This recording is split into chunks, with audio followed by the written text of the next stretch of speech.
కెతుర. అబ్రహాము మరలా ఒక స్త్రీని వివాహం చేసుకొనెను. ఆమె పేరు కెతుర. ఆమె అతనికి జిమ్రాను, మోక్షాను, మేదాను, మిద్యాను, ఇష్బాకు, షోవాహు అను వారిని కనెను. మోక్షాను షాబాను దేదాను కన్ను.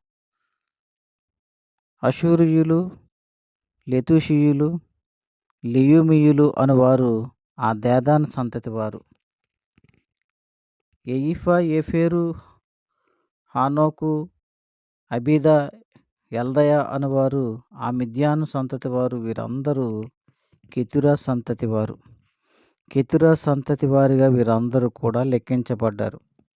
అబ్రహాము కలిగిన యావత్తు తన కుమారుడైనటువంటి ఇస్సాకుకి ఇచ్చెను. అబ్రహాము తన ఉపపత్నుల కుమారులకు బహుమానములిచ్చి తాను సజీవుడై ఉండగానే తన కుమారుడకు ఇస్సాకు నొద్దకు తూర్పు దేశమునకు వారిని పంపివేసెను.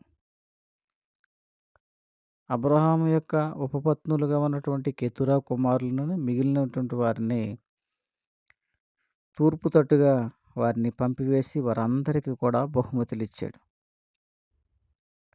ఈ విధముగా బహుమతులు ఇచ్చుట ద్వారా వారందరూ వాటిని స్వీకరించి అబ్రహాము ఉపపత్నుల కుమారులు అందరూ కూడా తూర్పు వైపుగా ప్రయాణం చేశారు. కెతుర తన కుమారుల్ని తూర్పు వైపుగా వెళ్ళినట్టుగా వాక్యము తెలియజేస్తూ ఉన్నది. ఈ విధముగా కెతుర దేవుని యందు భయభక్తులు కలిగినటువంటి అబ్రహాముకి భార్యగా కనిపిస్తూ ఉన్నది.